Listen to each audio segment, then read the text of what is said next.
The dust storm came without warning that September afternoon in 1884, turning the Arizona sky the color of rust and forcing Willow Owens to pull her wagon off the trail just outside Rhyolite. She had been driving for 3 days straight, her husband's grave now 200 miles behind her in New Mexico, and exhaustion sat heavy in her bones like stones at the bottom of a well. The canvas covering her meager possessions whipped and snapped in the wind as she tried to secure it, her fingers clumsy with fatigue and grief. When the worst of the storm passed and darkness fell, she simply climbed into the back of the wagon, pulled a thin blanket over herself, and let sleep take her where she sat. The knocking woke her sometime after dawn. 3 firm raps against the wooden side of her wagon that made her heart leap into her throat. Willow pushed herself upright, her muscles protesting after a night spent curled awkwardly among her belongings. Through the gap in the canvas, she could see a man standing beside her wagon, tall and broad-shouldered, his hat in his hands. "Madam, I do not mean to startle you," he called out, his voice deep but gentle. "My name is Isaac Cross. I own the ranch you have stopped near. I noticed your wagon here last night during the storm, and when it was still here this morning, I thought I should check if you needed assistance." Willow pushed the canvas aside and climbed out into the morning light, immediately aware of how she must look after days on the trail. Her dark hair had escaped its pins and hung in tangled waves past her shoulders. Her dress was dusty and wrinkled, but the man looking at her did not seem to notice or care. He had kind eyes, she noted, a warm brown that reminded her of honey, and his face was weathered from years under the sun but not unkind. "I am fine, thank you," she said, though her voice came out rough from disuse. "I just needed to rest.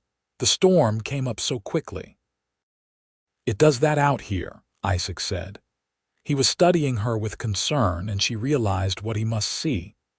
A woman alone, clearly traveling with everything she owned, looking half-starved and exhausted.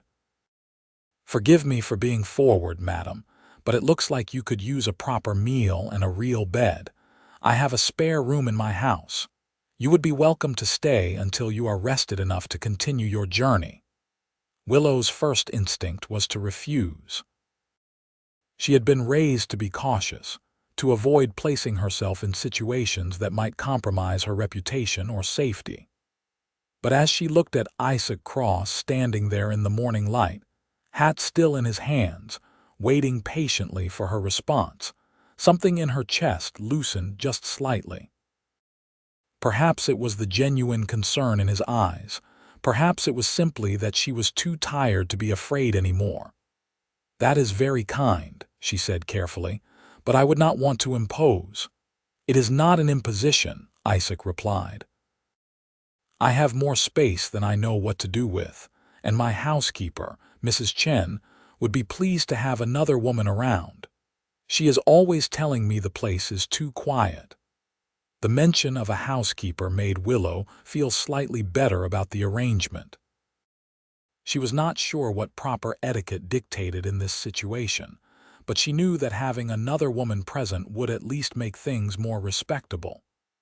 "I suppose I could stay for a day or two," she said finally. "Just until I am rested, and I can help with chores or whatever needs doing." "I do not want charity." Something flickered across Isaac's face then, an expression she could not quite read. "You have had a hard time of it," he said quietly. It was not a question. Willow felt her throat tighten. She had been holding herself together through sheer force of will for weeks now, and something about this stranger's gentle observation threatened to crack her careful composure. She simply nodded, not trusting herself to speak. "Well then," Isaac said, settling his hat back on his head. "Why do not you follow my horse with your wagon? The house is just over that rise. We will get you settled, and Mrs. Chen will make you breakfast. Everything else can wait." He mounted his horse, a handsome bay gelding, and set off at an easy pace that her tired mules could match. Willow climbed back onto the wagon seat and picked up the reins, her hands shaking slightly. She told herself it was just fatigue, but deep down she knew it was something else. It had been so long since anyone had shown her simple kindness without wanting something in return. The ranch house came into view as they crested the rise, and Willow felt her breath catch. It was larger than she had expected, a sprawling structure built of adobe and wood with a covered porch that wrapped around 3 sides. The land around it was brown and dusty but clearly well tended, with corrals and outbuildings scattered across the property. In the distance, she could see cattle grazing on the sparse grassland. A woman emerged from the house as they approached, small and sturdy with iron-gray hair pulled back in a neat bun. She wiped her hands on her apron and watched their approach with sharp, intelligent eyes. "Mrs. Chen," Isaac called out as he dismounted. "We have a guest. This is—" He paused and looked at Willow with mild chagrin. "I am afraid I did not get your name, madam." "Willow Owens," she said, climbing down from the wagon seat. Her legs nearly buckled when her feet hit the ground, and she had to grip the side of the wagon to steady herself. "Mrs. Chen was beside her in an instant, her strong hands gripping Willow's elbow. "Good Lord, child, when did you last have a proper meal? Come inside right now. Isaac, you take care of her wagon and those poor mules. They look about as worn out as she does." Before Willow could protest, she found herself being shepherded into the house and deposited in a chair at a large wooden table. The kitchen was warm and clean, with copper pots hanging from hooks and the smell of fresh bread filling the air. Mrs. Chen moved around the space with efficient purpose, and within minutes, Willow had a plate of eggs and bacon in front of her along with thick slices of buttered bread and a cup of strong coffee. "Eat," Mrs. Chen commanded, sitting down across from her with her own cup of coffee. "You can tell me your story when you have got some food in you." Willow had not realized how hungry she was until she took the first bite. She forced herself to eat slowly, mindful of her shrunken stomach, but it took all her willpower not to simply shovel the food into her mouth. Mrs. Chen watched her with satisfaction, occasionally refilling her coffee cup without comment. Isaac came in as Willow was finishing her meal. He had removed his hat and gloves, and she could see that his dark hair was shot through with silver at the temples. She guessed he was somewhere in his late 30s, maybe 40. He moved with the easy confidence of a man comfortable in his own space. "I put your mules in the stable," he said, pouring himself coffee. "They are getting fed and watered. Your wagon is secure in the barn." "Thank you," Willow said. "I will pay you back for the feed." "We will sort that out later," Isaac said, waving away her concern. "Right now, Mrs. Chen is going to show you to your room so you can get some proper rest. We can talk about everything else when you are feeling more yourself." Willow wanted to protest, to insist that she was fine and could start working immediately, but the truth was that exhaustion was pulling at her like an undertow. Mrs. Chen led her down a hallway to a small but comfortable bedroom with a real bed, a washstand, and a window that looked out over the ranch. "There are fresh sheets on the bed and water in the pitcher," Mrs. Chen said. "You rest as long as you need. No one is going to bother you here." Willow waited until the door closed behind the housekeeper before she sank onto the edge of the bed. The mattress was soft, so much softer than the hard wagon floor she had been sleeping on for days. She pulled off her dusty boots and lay back, intending to rest for just a few minutes before getting up to wash and make herself presentable. She woke to find that the light slanting through the window had shifted dramatically. Panic seized her for a moment until she remembered where she was. She sat up quickly, horrified to realize she must have slept for hours. What must Isaac and Mrs. Chen think of her, sleeping away the entire day like some invalid? She found the wash basin and did her best to clean up, washing her face and hands and attempting to tame her hair into something resembling order. Her dress was hopelessly wrinkled, but it would have to do. She had one other dress in her wagon, but that was her good Sunday dress, saved for when she reached her destination and needed to make a proper impression. When she emerged from the bedroom, the house was quiet. She made her way back to the kitchen and found Mrs. Chen preparing dinner, the light outside now golden with approaching evening. "Well, you look better," Mrs. Chen said, glancing up from the potatoes she was peeling. "Got some color back in your cheeks." "I am so sorry for sleeping so long," Willow said. "I did not mean to be so much trouble." "Nonsense. You needed it. Your body knows what it needs better than your pride does." Mrs. Chen gestured to a basket of green beans on the table. "If you are feeling up to it, you can help me with those.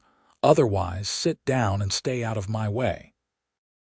Grateful to have something to do with her hands, Willow took a seat at the table and began snapping the beans. They worked in companionable silence for a while, and Willow found herself relaxing into the domestic rhythm of it. "Isaac is a good man," Mrs. Chen said after a while. "He has been running this ranch on his own for 5 years now, ever since his father passed. Works harder than any 3 men I have ever known, but he is fair and decent. You do not need to be afraid here." "I am not afraid," Willow said, though she was not entirely sure that was true. She was not afraid of Isaac or Mrs. Chen, but she was afraid of other things. Afraid of the future stretching out before her, uncertain and full of unknowns. Afraid of the grief that sometimes threatened to swallow her whole. Afraid that she would never feel like herself again. "Where were you headed?" Mrs. Chen asked gently. "California," Willow said. "My husband had a brother in San Francisco. I thought perhaps he might help me get settled, find work of some kind." "Had?" Mrs. Chen caught the past tense immediately. "My husband died 6 weeks ago," Willow said, her voice steady despite the tightness in her chest. "Fever took him. We had only been married 8 months. Mrs. Chen's hands stilled on her work. "I am so sorry, child. Thank you." Willow kept her eyes on the beans, snapping them with mechanical precision. "The town where we lived, there was nothing for me there after he was gone. His family blamed me for not being able to save him, as if I could have fought off the fever through sheer will. I sold what little we had and bought the wagon and mules. I thought if I could just get to California, I could start over. And now I am not sure," Willow admitted. "Some days I am not sure of anything except that I need to keep moving forward." The back door opened and Isaac came in, bringing with him the smell of dust and horses. He nodded to both women and went to wash his hands at the basin. "Willow, you are looking much better," he said. "Did you sleep well?" "Too well," she said. "I did not mean to waste the whole day." "Rest is not a waste," Isaac said. He dried his hands and came to sit at the table. "You were clearly exhausted. There is no shame in that." They sat down to dinner shortly after, and Willow was struck by how normal it all felt. Mrs. Chen had made pot roast with potatoes and carrots, and there was fresh bread still warm from the oven. The conversation flowed easily, with Isaac telling stories about the ranch, and Mrs. Chen interjecting with dry comments that made Willow laugh despite herself. It had been so long since she had sat at a table with other people, sharing a meal and simple conversation, that she had almost forgotten how it felt.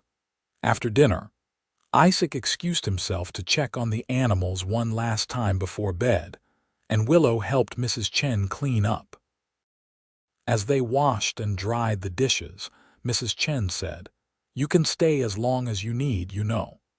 Isaac meant what he said about having the space, and heaven knows I could use the help around here. This house is too big for one woman to manage on her own, especially with Isaac tracking in dirt every 5 minutes. I could not impose like that, Willow said automatically. It would not be an imposition if you are working for your keep, Mrs. Chen pointed out. I am getting too old to be doing all the heavy cleaning and washing on my own. If you stayed on for a while, helped me with the housework, that would be a fair trade for room and board. And when you are ready to move on, Isaac would make sure you had enough money to get you to California properly. Willow felt something loosen in her chest at the offer. The prospect of staying in one place for a while, of having a roof over her head and regular meals and useful work to do, was almost unbearably appealing. But there was also fear there, fear of accepting kindness that might come with strings attached, fear of letting herself get comfortable only to have it all ripped away again. Let me think about it, she said finally. Fair enough, Mrs. Chen said. But you should know, Isaac would not have offered if he did not mean it. He is not the type to make empty gestures. That night, lying in the comfortable bed in the small room that had been given to her, Willow stared at the ceiling and tried to sort through her tangled thoughts. Part of her wanted nothing more than to accept the offer, to stay here in this quiet ranch house and let her battered soul rest for a while. But another part of her, the part that was still raw with grief and loss, insisted that she needed to keep moving, that staying in one place would only make the pain worse. She thought about her husband, Thomas, and the brief life they had built together. He had been a kind man, steady and reliable, and she had cared for him deeply even if their marriage had not been one of passionate romance. They had been partners, building a future together, and when the fever took him, it had shattered all their careful plans. She had nursed him through days of delirium, watching helplessly as he wasted away, and when he finally slipped away in the middle of the night, she had felt something inside her go numb. The months after his death were a blur of hostile in-laws and mounting debts, and the slow realization that she had no place in the town anymore without Thomas beside her. So she had made the only choice that seemed available. She had packed up everything she could carry and pointed her wagon west toward the promise of a fresh start. But now, lying in this comfortable bed in a stranger's house, she wondered if maybe a fresh start did not have to mean running until she collapsed. Maybe it could mean accepting help when it was offered, staying still long enough to catch her breath and figure out what came next. The next morning, Willow woke early and made her way to the kitchen. Mrs. Chen was already up, kneading bread dough with strong, practiced movements. "Good morning," Willow said. "Put me to work. If I am going to be staying for a while, I might as well make myself useful." Mrs. Chen smiled, a warm expression that crinkled the corners of her eyes. "I was hoping you would say that. You can start by getting the coffee going. Isaac will be in soon, and he is useless until he has had at least 2 cups. They fell into an easy routine over the following days. Willow helped Mrs. Chen with the cooking and cleaning, learning the particular rhythms of the household. She washed clothes in the big copper tub out back, scrubbing away the grime and hanging everything to dry in the hot Arizona sun. She swept floors and beat rugs and helped prepare meals. The work was hard but satisfying, and she found herself grateful for the way it occupied her hands and mind. Isaac was gone most days, working on the ranch with his small crew of ranch hands. But he always came back for meals, and Willow found herself looking forward to those times when they all sat around the table together. Isaac was a good storyteller, with a dry sense of humor that often caught her by surprise. He talked about the challenges of ranching in this harsh landscape, about the cattle and the weather and the constant work required to keep everything running.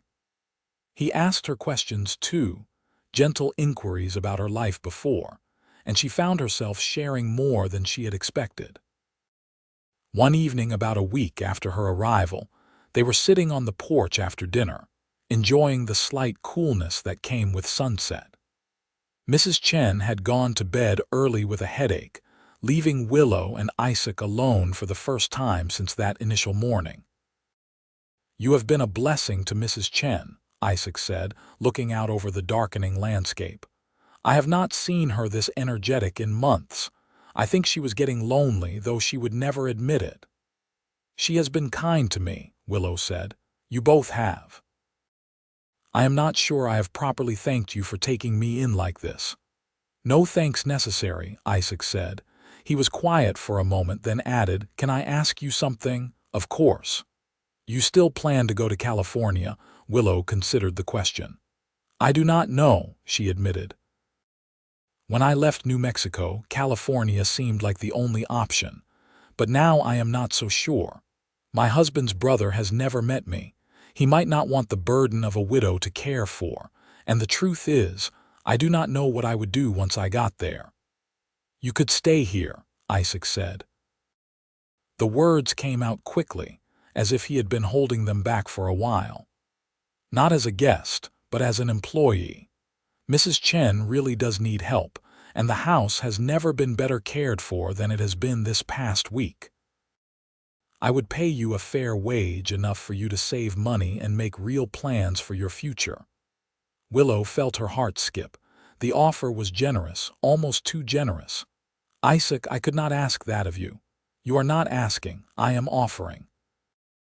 He turned to look at her, and in the fading light, his eyes were warm and earnest. "Look, I know you have been through something terrible. I know you are probably still figuring out who you are and what you want. But you do not have to do that alone, and you do not have to do it while running yourself into the ground. Stay here. Rest. Work. Save your money. And when you are ready, if you still want to go to California or anywhere else, you will be in a much better position to do it." Willow felt tears prickling at her eyes, and she blinked them back furiously. "Why are you being so kind to me? You do not even know me." "I know enough," Isaac said quietly. "I know you are brave and strong and trying your best to survive something that would have broken a lesser person. I know you work hard and do not complain and have not asked for anything you have not earned. That is enough for me." They sat in silence for a while, listening to the night sounds of the desert. Finally, Willow said, "All right, I will stay, for a while at least, until I figure out what comes next." She could not see Isaac's face clearly in the darkness, but she heard the smile in his voice when he said, "Good. I am glad." The weeks turned into months, and Willow found herself settling into life on the ranch in a way she had not anticipated. The work was hard but satisfying, and she took pride in the way the house gleamed under her care. She and Mrs. Chen developed a close friendship, and the older woman became something of a mentor to her, teaching her not just household skills but also the art of living in this harsh landscape.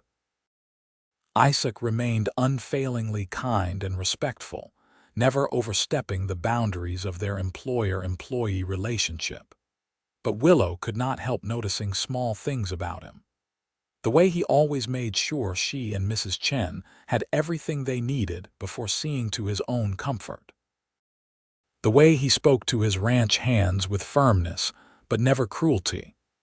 The way his whole face transformed when he smiled, which was happening more and more often these days. She told herself firmly that she should not be having these thoughts. It had been less than 6 months since Thomas died, and she was still wearing her mourning dress most days. It would not be proper to develop feelings for another man so soon, especially not her employer. But the heart, she was learning, did not always follow the rules of propriety. One cold morning in November, Willow was hanging laundry when one of the ranch hands came riding in fast, his face pale with alarm. "Miss Owens, where is Isaac?" he called out. "He rode out to the north pasture," she said, immediately sensing something was wrong. "What happened?" "We have got rustlers. They hit us last night, took at least 20 head of cattle. Maybe more." Willow dropped the sheet she had been hanging and ran to find Mrs. Chen. The older woman took charge immediately, sending the ranch hand to gather the others while Willow rang the bell that would signal Isaac to come back to the house. When Isaac rode in half an hour later, his face was grim. The ranch hands gathered in the yard, and Willow watched from the porch as they discussed what to do. From what she could gather, this was not the first time rustlers had targeted ranches in the area, but it was the first time Isaac's ranch had been hit. "We are going after them," Isaac announced. "They have got several hours head start, but their tracks are clear enough. We can catch them if we move fast." "Isaac, be careful," Mrs. Chen called from the doorway. "Those men are dangerous." "I know," Isaac said. He glanced up at the porch and his eyes met Willow's. Something passed between them in that moment, something unspoken but powerful. Then he was mounting his horse and riding out with 4 of his men, leaving a cloud of dust in their wake. The rest of that day passed with agonizing slowness. Willow tried to focus on her work, but her mind kept drifting to Isaac and the other men. She knew rustlers were often armed and desperate, willing to kill to protect their stolen goods. The thought of Isaac in danger made her stomach clench with a fear that had nothing to do with the prospect of losing her employer. It was nearly dark when they heard the sound of horses approaching. Willow and Mrs. Chen rushed out to the porch, relief flooding through them when they saw all 5 men returning. They had the stolen cattle with them, and 2 surly-looking men with their hands tied, slumped in their saddles. "We caught them about 15 miles north," Isaac said, dismounting stiffly. "We will turn these 2 over to the sheriff in town tomorrow. The cattle are all accounted for." He looked exhausted, covered in dust and clearly favoring his right side. When Willow asked if he was hurt, he tried to wave it off, but Mrs. Chen was having none of it. "Inside now," she commanded. "Let me look at that." In the kitchen, with the lamp burning bright, they discovered that Isaac had taken a hard fall from his horse during the chase. His ribs were badly bruised, possibly cracked, and he had a gash on his arm that needed cleaning and bandaging. "You should see a doctor," Willow said, trying to keep her hands steady as she helped clean the wound. "I will be fine," Isaac insisted. "It is not as bad as it looks." "Do not be stupid," Mrs. Chen said. "You are going to rest for the next few days whether you like it or not. The ranch can survive without you running yourself ragged for a little while." To Willow's surprise, Isaac did not argue further. Perhaps the pain was worse than he was letting on, or perhaps he was simply too tired to fight. Either way, he let them tend to his injuries and then went to his room without protest. Over the next few days, Willow found herself spending more time with Isaac as he recuperated. She brought him his meals and helped change his bandages, trying to ignore the way her pulse quickened when she had to touch his skin. They talked more than they ever had before, long conversations that ranged from childhood memories to dreams for the future. She learned that Isaac had grown up on this ranch, the only child of parents who had built it from nothing. She learned that he had once been engaged, but his fiancée had broken it off when she realized how isolated ranch life would be. She learned that despite his success, he sometimes felt lonely in this big house with only Mrs. Chen for regular company. She told him things too, things she had not planned to share. About her childhood in Missouri, about the parents she had lost to cholera when she was 16. About marrying Thomas not out of passionate love, but out of practical necessity and loneliness. About the guilt she sometimes felt that she could not save him, even though she knew rationally that there was nothing she could have done. "You cannot blame yourself for that," Isaac said gently when she confessed this one evening.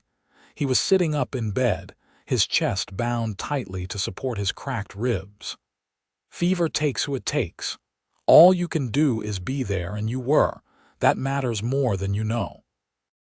"It does not feel like enough," Willow said quietly. "It never does," Isaac agreed.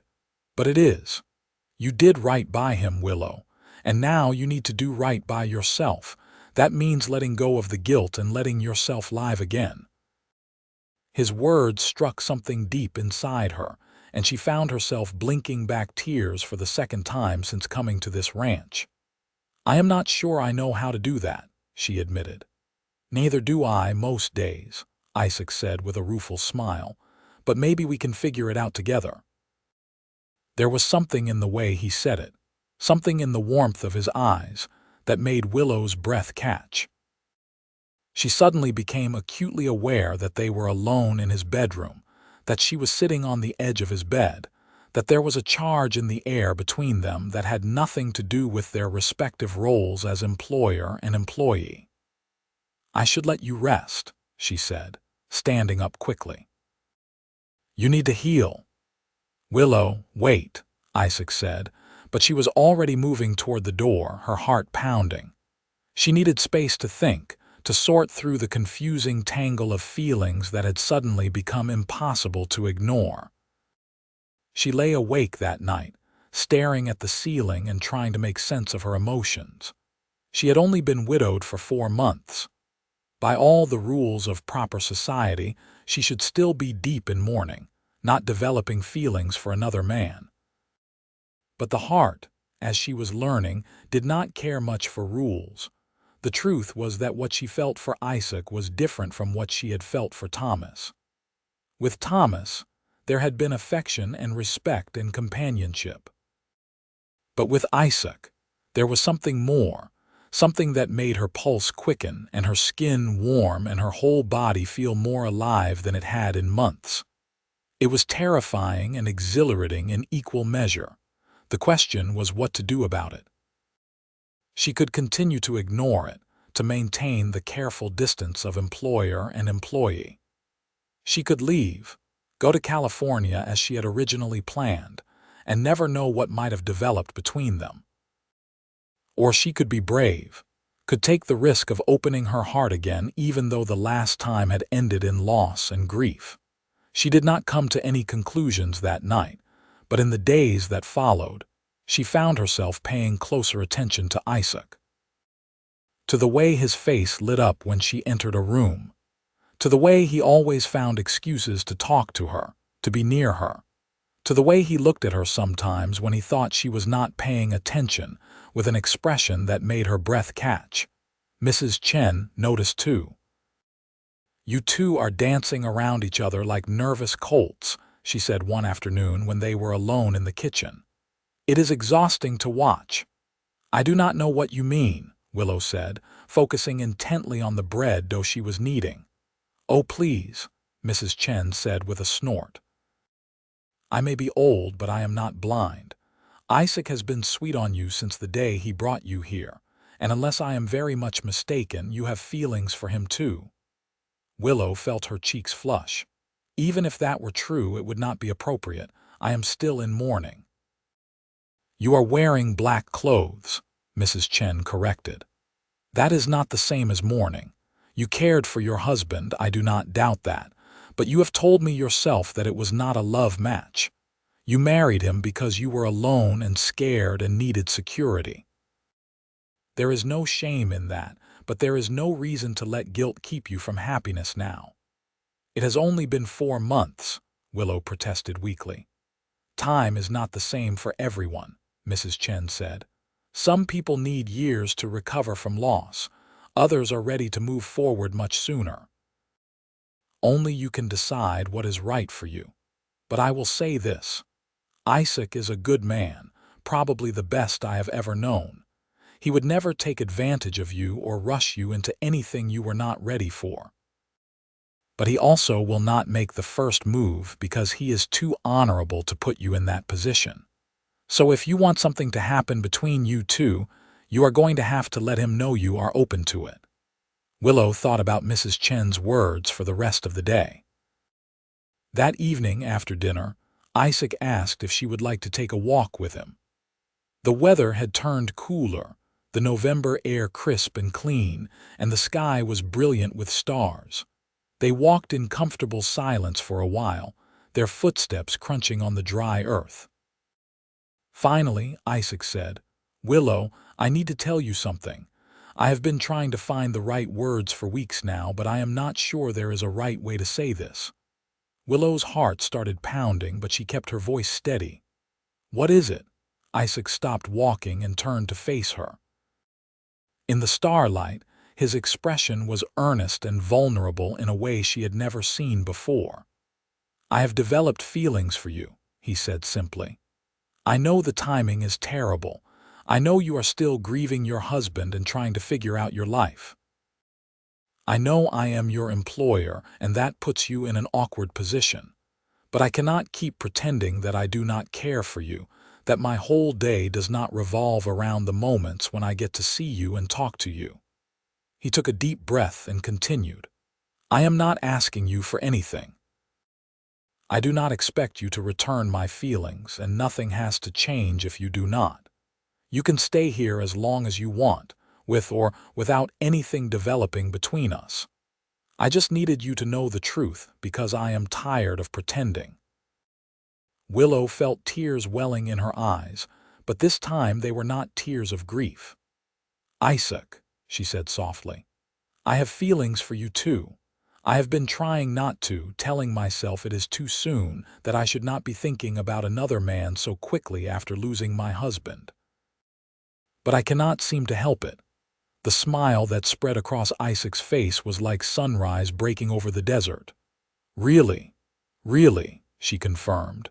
"You have been so kind to me, so patient and understanding. You make me laugh when I thought I had forgotten how.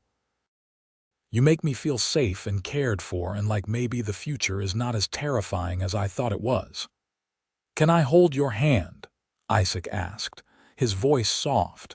Willow nodded, and he reached out slowly, giving her plenty of time to pull away if she wanted. When his warm, calloused hand closed around hers, she felt a jolt of something electric run up her arm. They stood there in the starlight, holding hands like shy teenagers, and Willow felt something inside her that had been frozen since Thomas's death begin to thaw. "We can take this as slow as you need," Isaac said. "I am not going anywhere, and neither are you. We have all the time in the world." "Thank you," Willow whispered, "for understanding, for being patient with me." "There is nothing to thank me for," Isaac said. He brought her hand up and pressed a gentle kiss to her knuckles, a gesture so tender that it made her chest ache. "I would wait forever if that is what you needed." They walked back to the house hand in hand, and when they said good night at Willow's bedroom door, Isaac asked, "Can I court you properly? Take you into town for dinner, bring you flowers, all the things a man should do when he is trying to win a woman's heart?" "I would like that," Willow said, smiling. "I would like that very much." The courtship that followed was unlike anything Willow had experienced before. Isaac was thoughtful and romantic in ways that surprised and delighted her. He brought her wildflowers from the desert, their bright blooms defiant against the harsh landscape. He took her into Rhyolite and they had dinner at the hotel restaurant, and he introduced her to the townspeople with obvious pride. He left little notes for her to find, tucked into her apron pocket or under her coffee cup, simple messages that made her smile. But he also respected her need to go slowly. He never pushed for more than she was ready to give, content to hold her hand or steal a brief kiss on the cheek. He let her set the pace, and she was grateful for it even as she found herself wanting more and more. Christmas came, and Willow helped Mrs. Chen decorate the house with pine boughs and ribbons. On Christmas morning, Isaac gave her a beautiful blue dress, the color of the summer sky, along with a warm coat lined with fur. "I know you have been wearing mourning clothes," he said, a little hesitant, "but I thought maybe you might be ready for some color again. If it is too soon, I understand." Willow looked at the dress, touched by the thoughtfulness of the gift. "It is beautiful," she said, "and you are right. I think I am ready for color again." She gave him a book she had ordered from the catalog, a collection of poetry by Walt Whitman that she had heard him mention wanting. The pleasure on his face when he opened it made her heart swell. That night, after Mrs. Chen had gone to bed, Isaac and Willow sat by the fire in the parlor. He had his arm around her shoulders, and she was leaning against him, feeling warm and safe and happier than she had been in a very long time. "This has been the best Christmas I have had in years," Isaac said quietly. "Having you here, being able to spend the day with you, it has made everything feel more meaningful somehow." "I feel the same way," Willow admitted. "When I woke up this morning, I realized it was the first day in months that I did not feel that heavy sadness weighing on me. I will always miss Thomas in a way, always be grateful for the time we had together. But I am ready to move forward now. I am ready to let myself be happy again."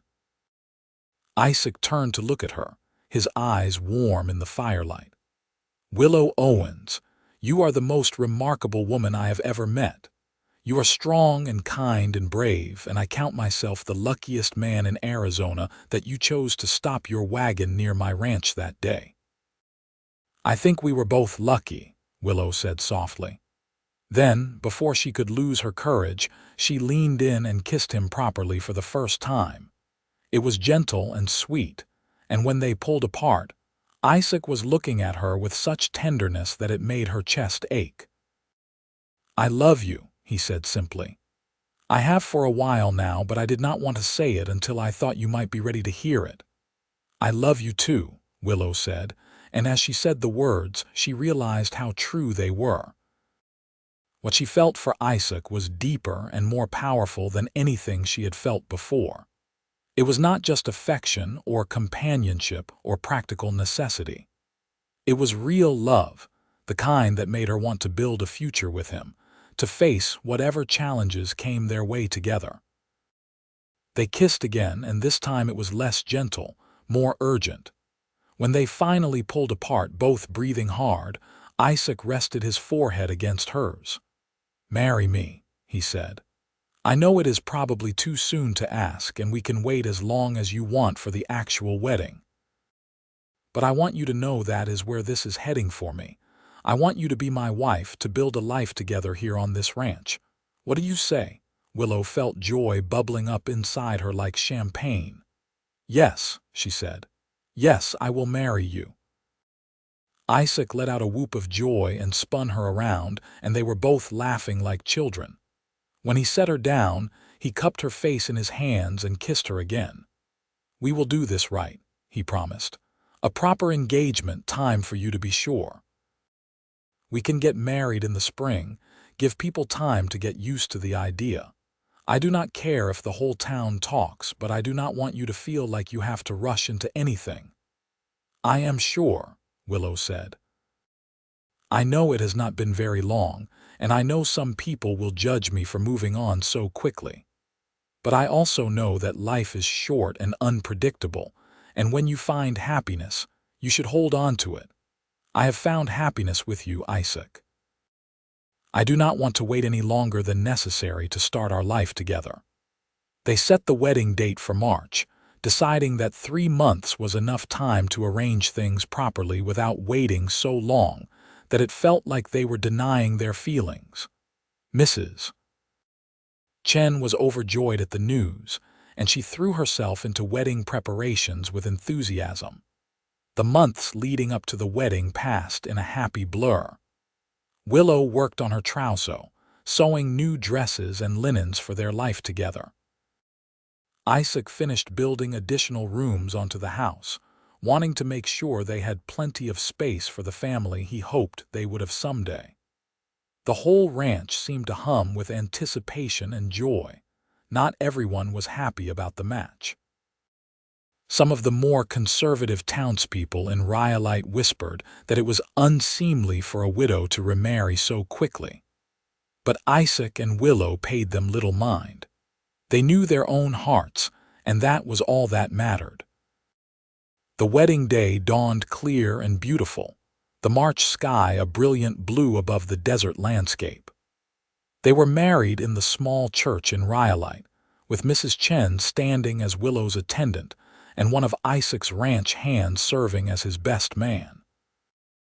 Willow wore the blue dress Isaac had given her for Christmas, and she carried a bouquet of wildflowers that Isaac had gathered that morning.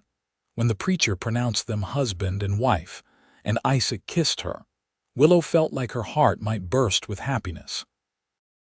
This was what she had been traveling toward all along, she realized. Not California, not her late husband's brother, but this man, this life, this future full of possibility and love. They held a small celebration back at the ranch, with food and music and dancing under the stars. As Willow danced with her new husband, his arms strong and sure around her, she thought about the night she had pulled her wagon off the trail, exhausted and grieving and lost.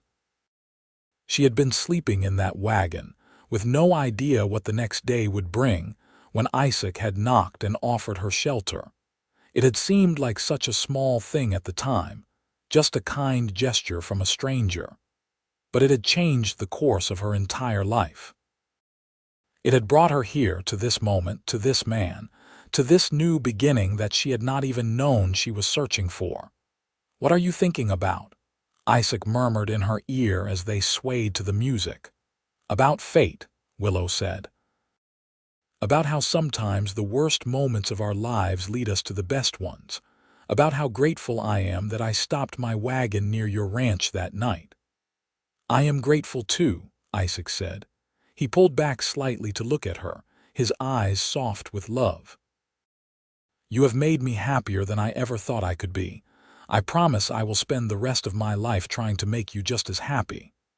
"You already do," Willow said, reaching up to cup his cheek. "Every single day."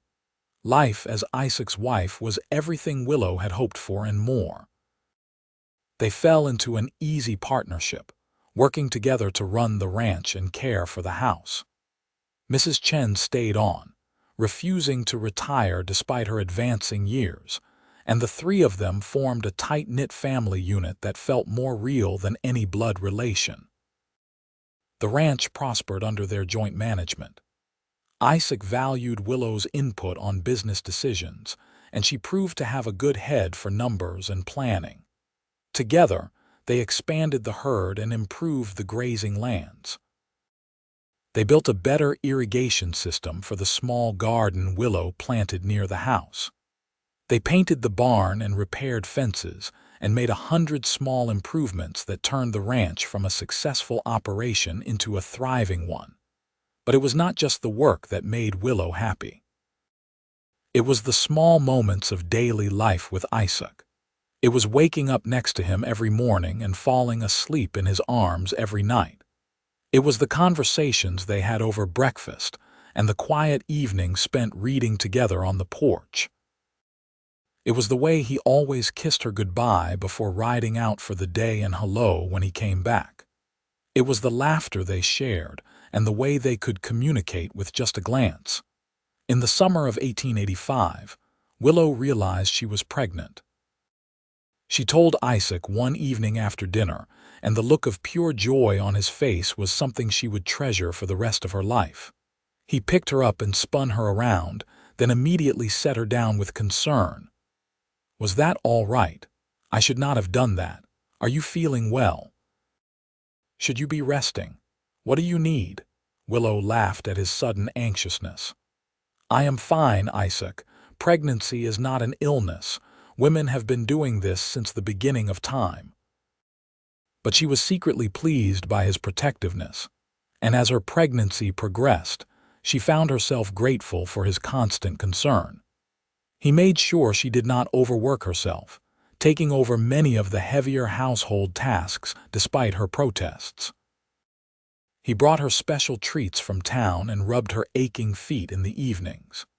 He read to her from the books they ordered from catalogs and talked to her belly when he thought she was asleep, telling their unborn child stories about the ranch and the life they would have together.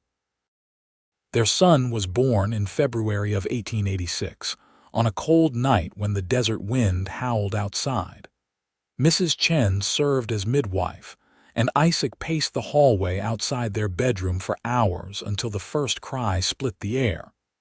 When Mrs. Chen finally let him in, Willow was propped up in bed, exhausted but glowing with a small bundle in her arms. "Say hello to your son," she said softly. Isaac approached slowly, almost reverently, and when he looked down at the tiny red face of his child, tears started streaming down his cheeks. "He is perfect," he whispered. "You are perfect. I cannot believe we made this." They named him William Isaac Cross, and from the moment he entered the world, he had his father wrapped around his tiny finger.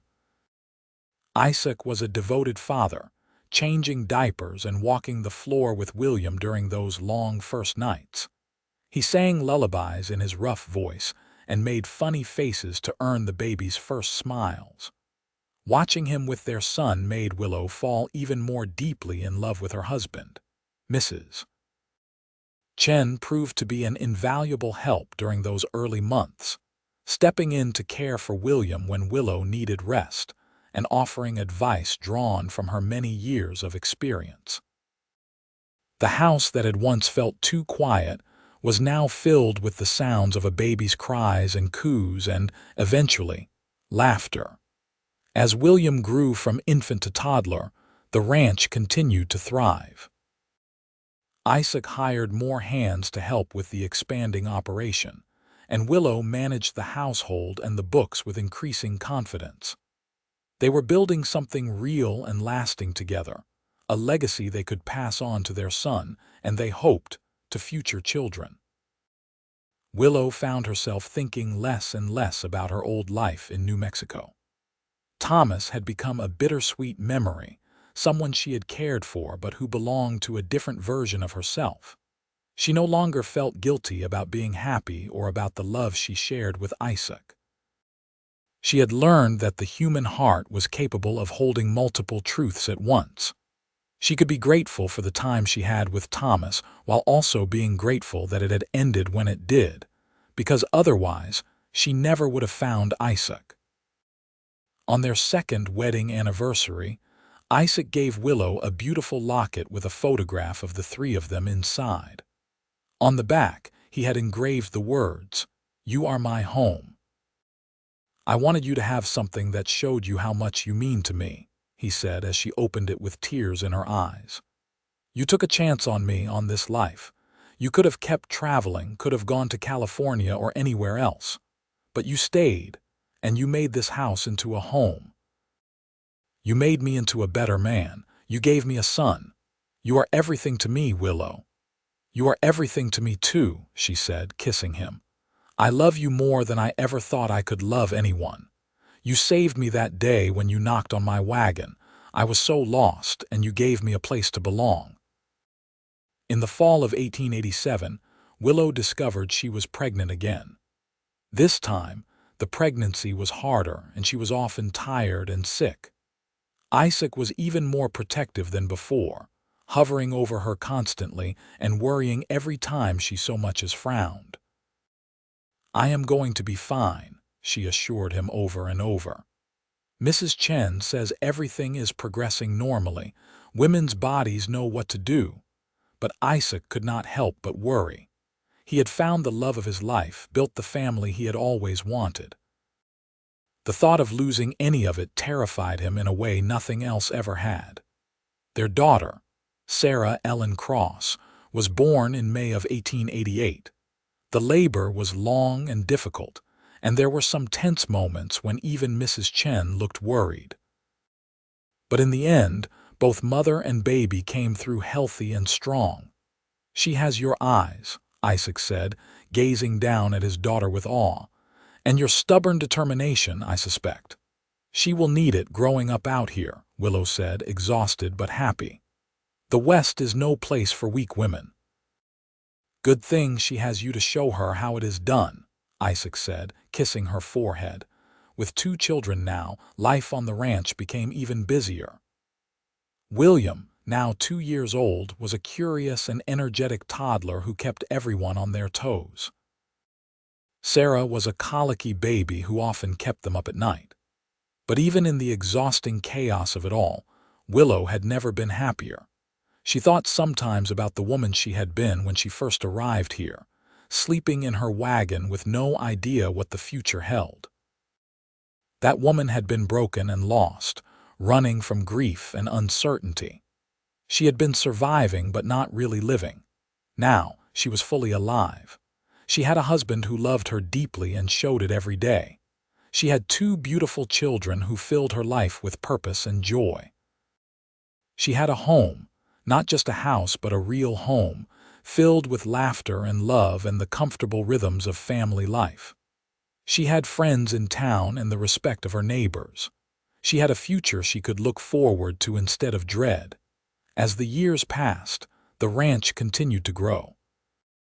William proved to be a natural with animals, following his father around from the time he could walk and learning everything Isaac could teach him about ranching.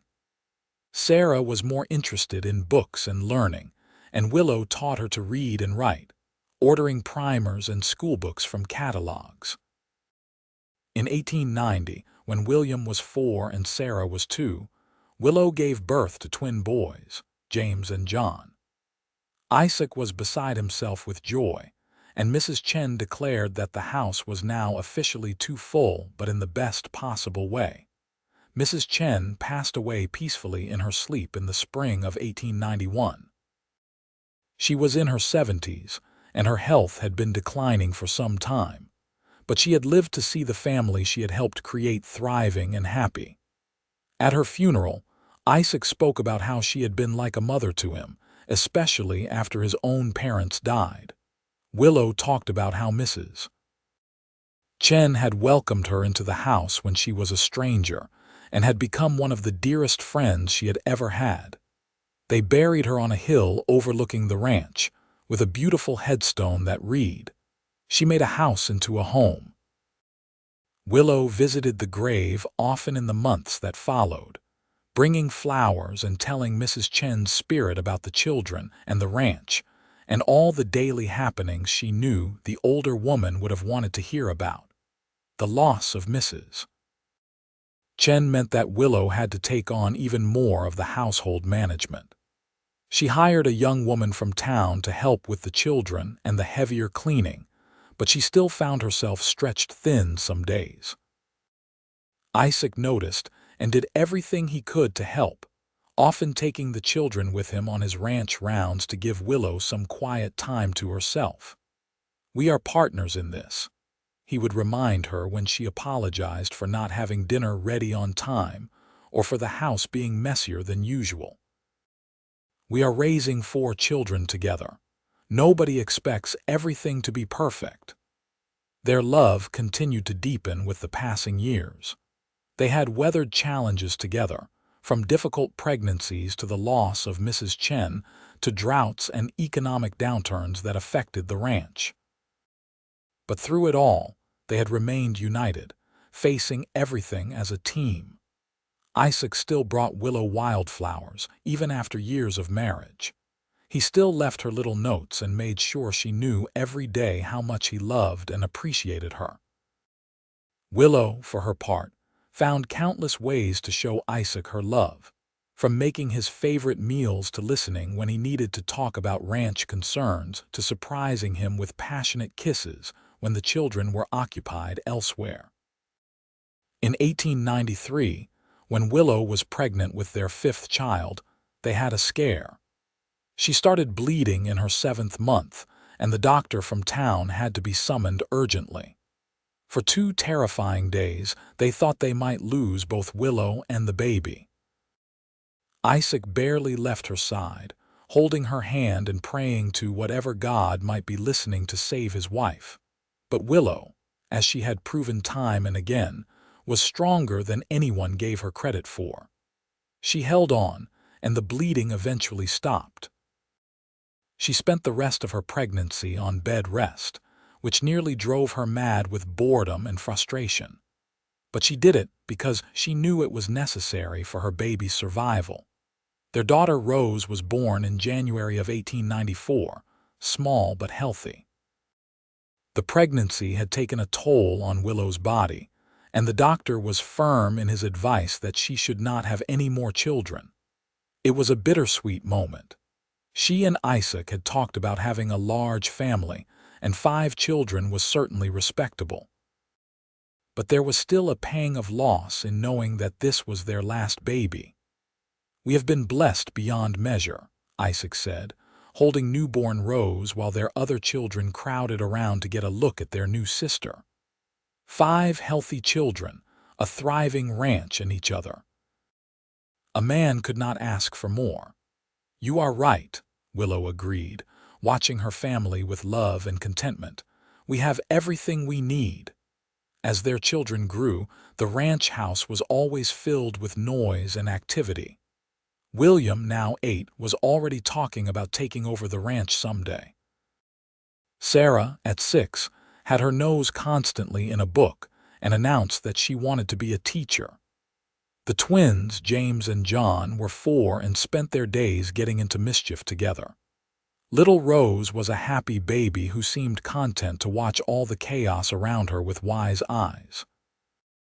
Willow sometimes had to pinch herself to believe this was her life. There were hard days, of course. Days when the children were cranky and sick, when the ranch faced difficulties, when money was tight, when she was so exhausted she could barely stand. But even on those days, she was grateful. She had built something real and lasting here in the Arizona desert, something that would outlive her and Isaac both. One evening in the summer of 1895, after the children were finally all in bed, Isaac and Willow sat on the porch watching the sunset paint the sky in shades of orange and pink. Isaac had his arm around her shoulders, and she was leaning against him, feeling the solid warmth of his body. "You ever think about that night we met?" Isaac asked. "When I found you sleeping in your wagon." "I think about it all the time," Willow admitted. "I was so lost that night. I had no idea where I was going or what I was going to do. And then you knocked on my wagon and offered me a spare room, and it changed everything." "I almost did not knock," Isaac confessed. "I saw the wagon there, and I thought about just leaving you alone. I told myself you probably did not want to be bothered by some stranger, but something made me walk over anyway. I am glad I did." "So am I," Willow said. She tilted her head up to look at him. "You saved me, Isaac. Not just by giving me shelter that night, but by showing me that I could have a future again, that I could be happy and loved and build something meaningful. You gave me a home and a family and a reason to keep going." "You gave me the same thing," Isaac said softly. "Before you came, I was just going through the motions. Working the ranch, taking care of business, but not really living. You brought light into my life, Willow. You and our children. You are the best thing that ever happened to me." They kissed as the sun dipped below the horizon, and Willow felt the same flutter in her chest that she had felt when Isaac first told her he loved her all those years ago. Some loves fade with time, she knew. But theirs had only grown stronger and deeper, developing layers and dimensions that came from truly knowing another person, from building a life together through good times and hard times. The years continued to pass in the way they do, marked by small moments and big milestones. William grew into a capable young man who worked alongside his father on the ranch. Sarah proved to be every bit as brilliant as Willow had suspected, and when she was 16, she left to attend a teacher's college in California. It broke Willow's heart a little to see her daughter leave, but she was also proud beyond measure. The twins developed distinct personalities despite looking identical. James was quieter and more thoughtful, while John was outgoing and charming. They both loved the ranch life and showed no interest in leaving. Rose, the baby of the family, was the only one who seemed to have inherited Isaac's musical talent. She sang constantly and begged her parents for a piano until Isaac finally ordered one from back east as a surprise for her 10th birthday. In 1905, When William was 19, he announced that he wanted to marry a girl from town named Lucy. Willow liked Lucy immediately. She was practical and hardworking and clearly loved William deeply. They were married that fall, and William brought his bride home to the ranch. Isaac had already built a small house on the property for them, wanting to keep his eldest son close while also giving the young couple privacy. Willow became a grandmother for the first time in 1906, when Lucy gave birth to a baby girl they named Elizabeth. Holding her granddaughter for the first time, Willow felt the circle of life complete itself in a profound way. She thought about her own parents, long dead, and wished they could have known about this moment. She thought about Thomas and the life they had briefly shared, and she sent him a mental thank you for the role he had played in bringing her west. She thought about Mrs. Chen and how the older woman would have loved to meet this new generation. But mostly she thought about Isaac and the life they had built together. From that night when he had knocked on her wagon and offered her shelter, they had created something beautiful and lasting. They had raised children who were growing into good, capable adults. They had built a ranch that would sustain their family for generations. They had loved each other through 20 years of marriage, and that love showed no signs of fading.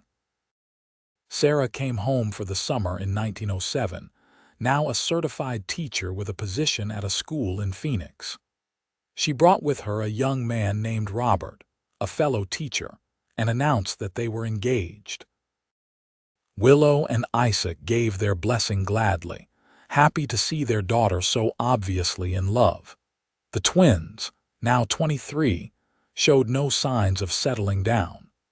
They were too busy running the ranch with their father and William, expanding the operation and experimenting with new ranching techniques.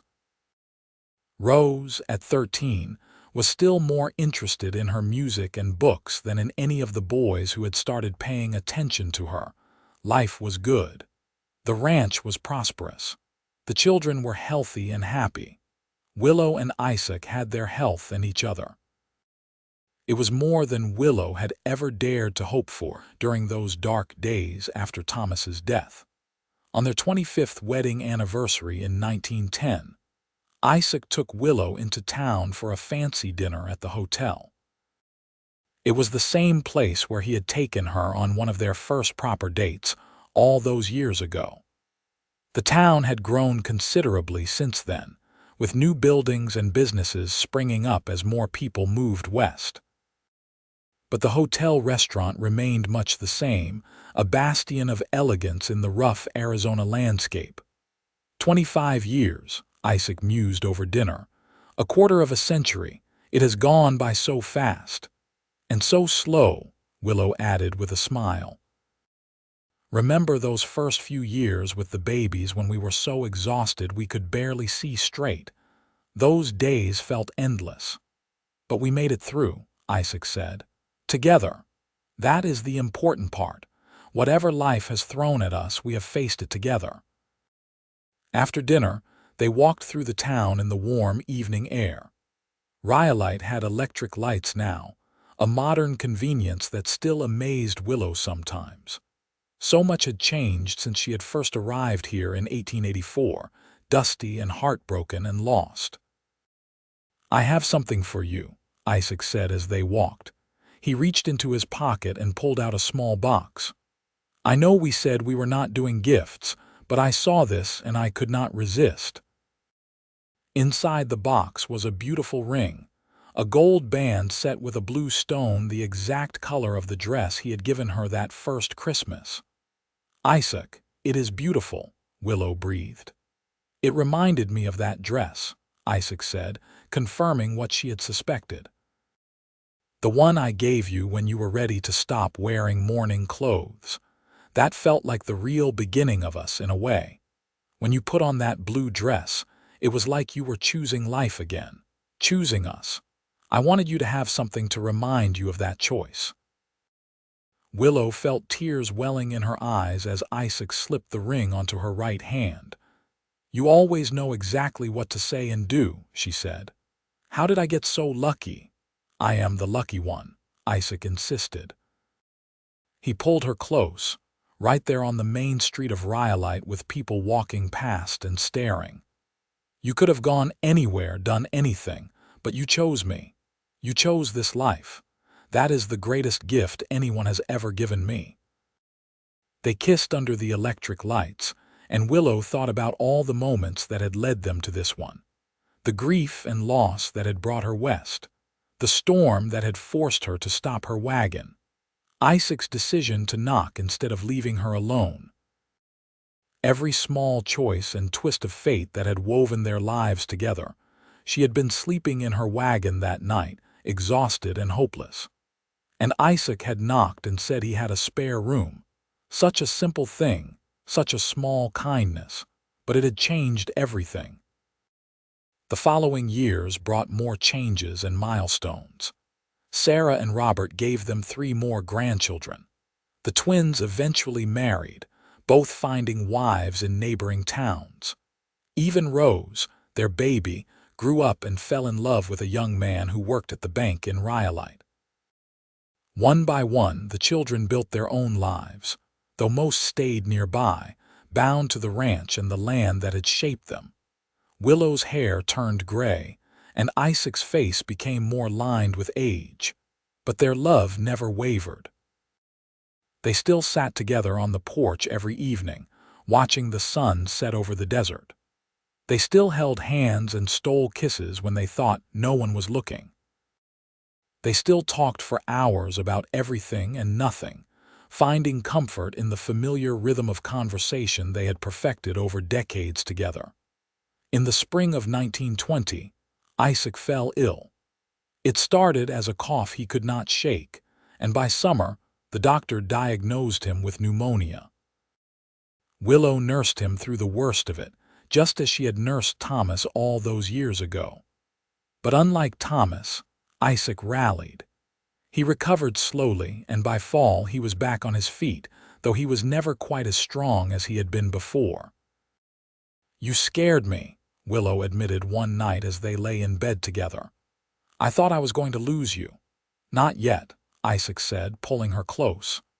"I am not ready to leave you yet. We still have too much living to do," and they did.